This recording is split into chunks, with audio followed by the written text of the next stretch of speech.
But this was turned over last February and hindi naman siya, complete specimen siya, pero luma na rin siya. And we suspect na parehas ang capability sa iba. Mayroong panibagong submersible drone na itinurn over sa Philippine Navy noong Pebrero. Nakita ito sa bayan ng Sabtang sa Batanes. Ito ang unang submersible drone na nakita ngayong taon sa karagatan ng bansa. Kahalintulad ito ng 2 sa 5 drone na naunang nakita na itim ang kulay. Ang ibig sabihin, isa itong high-end at posibleng military-grade submersible drone. Yung mga black, they have the AVS, the acoustic vector sensor. Yung black, ang mas high-end, mas, shall I say, complicated, mas military-grade.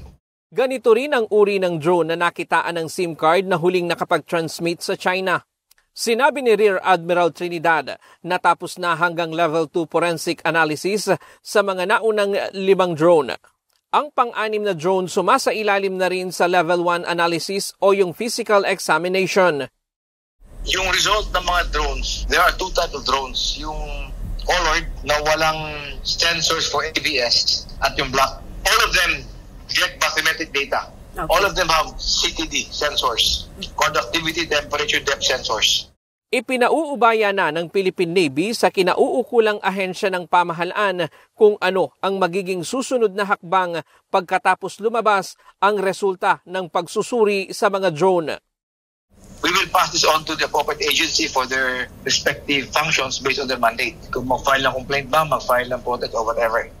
Matatandaang nitong April 15, inilabas ng Philippine Navy ang unang resulta ng kanilang pag-aaral sa 5 naunang drone kung saan 55 hanggang 80% ang posibilidad na galing ang mga ito sa China.